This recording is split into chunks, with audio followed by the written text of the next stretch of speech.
Hi everybody, Roddy Kirk from BPAC Leader. Just wanted to do video 4 in my series for Grant Noble. I call this the Grant Noble series from Noble Dogs in California. Great dog walker and dog trainer. If you're a dog walker and you are looking into, or you're looking to become a dog walker, then Grant is a great person with the Noble Dogs. Is a great guy to follow on Instagram and Facebook and YouTube and all the usual platforms. So Grant is also a client and friend of mine. Do a lot of virtual sessions, and what we've started doing is he will ask questions via Messenger, and I will answer them. He'll give his thoughts and insights, and then I'll give my thoughts and insights on that. So this next one is dogs. This is a good one, and it's also individual though. Okay, and I'll talk about that. But this is about dogs claiming food. Okay, so dogs claiming, first of all, their food bowl, their actual specific food bowl, and then also dogs claiming raw things like bones or specific,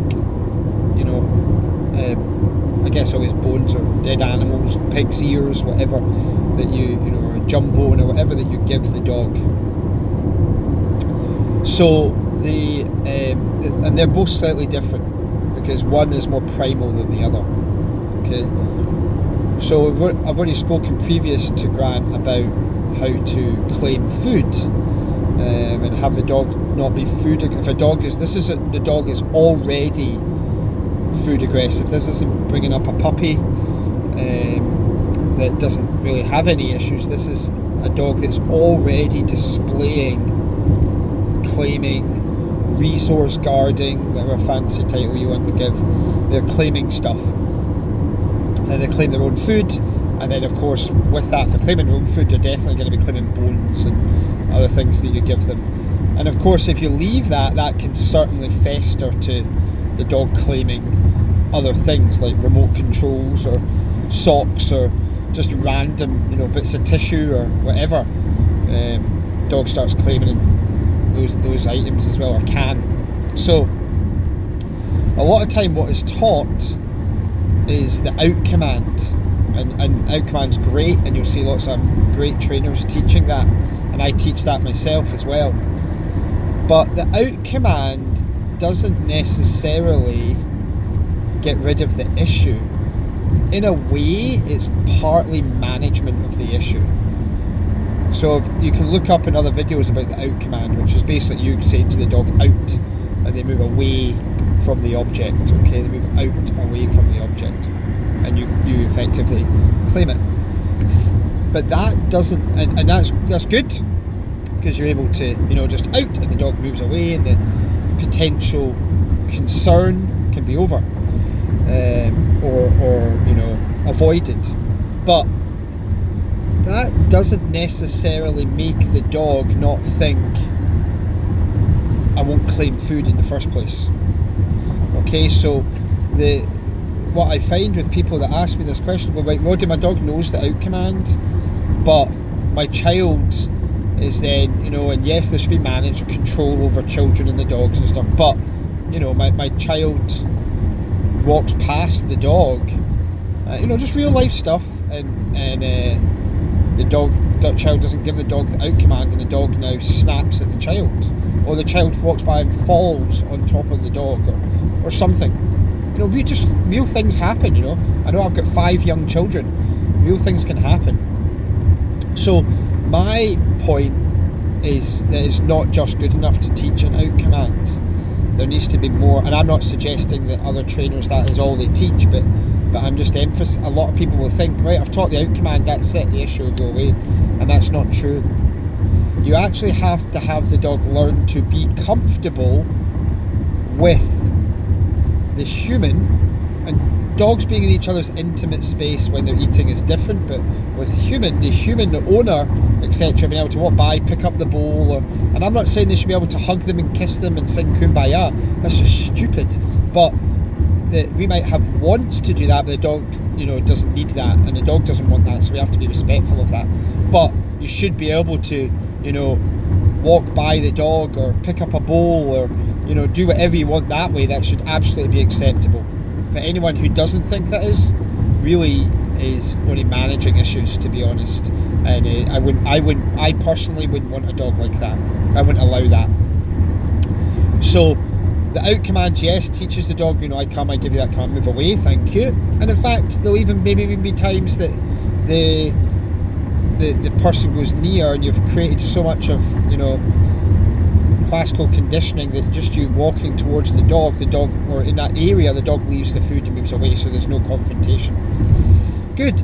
But my ultimate goal is for the dog to be comfortable when with you being in their intimate space, with you touching the bowl, with some dogs maybe with you touching the dog, or because heaven forbid the child fall over, or the adult or anybody, falls or brushes by them, and you just, you want to kind of really rehabilitate that, where the dog is actually ultimately comfortable in a situation where they're uncomfortable.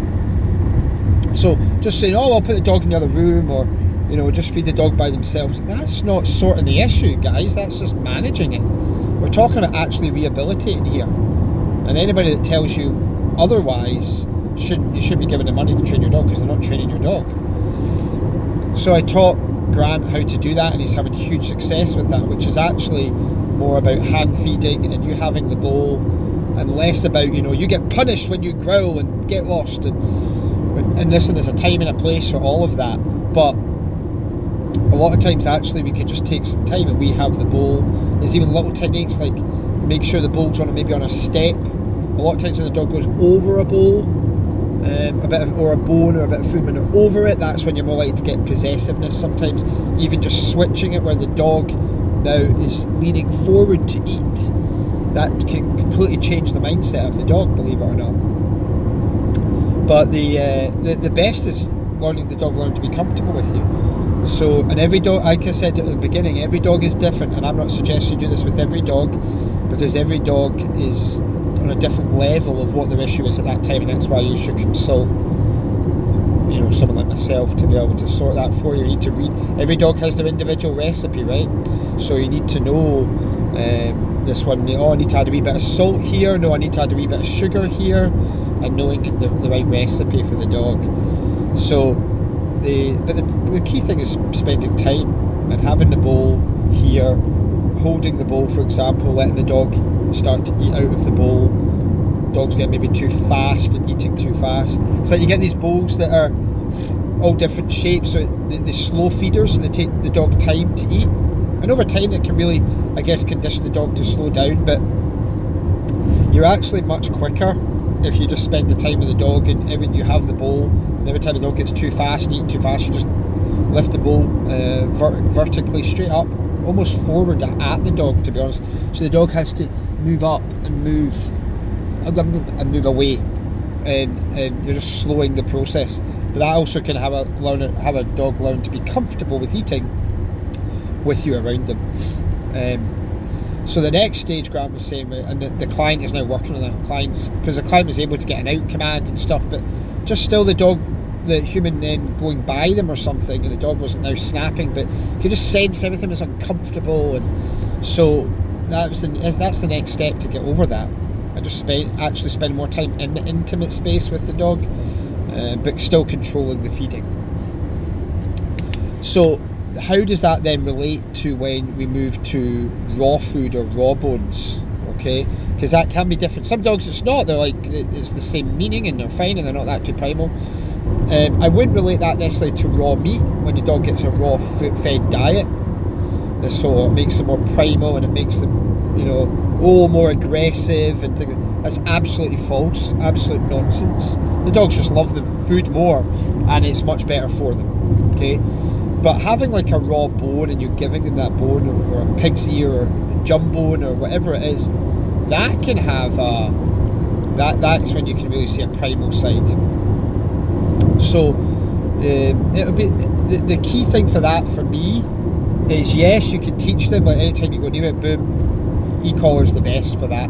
You know, you taught the e-collar, and then you can use it to claim that space, to keep things safe, and repetition of that can really help, like out command again. But ultimately it comes down, I think, to the relationship between the owner and the dog, the respect the dog has for the owner. That there cannot be enough said about actually just the foundation relationship between the dog and the owner. You can teach a dog and be super obedient, blah blah blah, but it doesn't necessarily mean they're fully balanced. And the goal is to really have that balanced relationship with the owner, that natural, with trust and respect, loyalty, love. And then you never, I like with all my dogs, I've never had dogs that have came and have really displayed that issue with it, whether they're on food bowl or the raw bone, and you don't deal with that again by not giving them it. That's management. You actually deal with it by tackling it head on. But again, it can be the same thing. It seems a bit gross, but it's the same thing. You're holding the bone and taking the time for the dog to learn to eat and be comfortable with you. There needs to be that desensitization or counter conditioning process. That's vital. It's very important.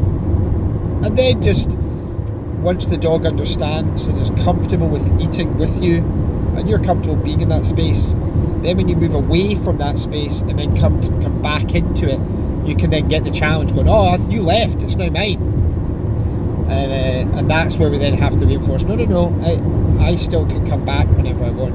And that is where tools certainly help. But it's spending that time with the dog and with these bones and things like that. It's not actually giving them less and managing it and hiding it away, or it's actually in a way maybe giving them one every day, practicing it more and more and more, but you winning every time. You know, you just really calming everything down and then rewarding that calmness. That's the key thing.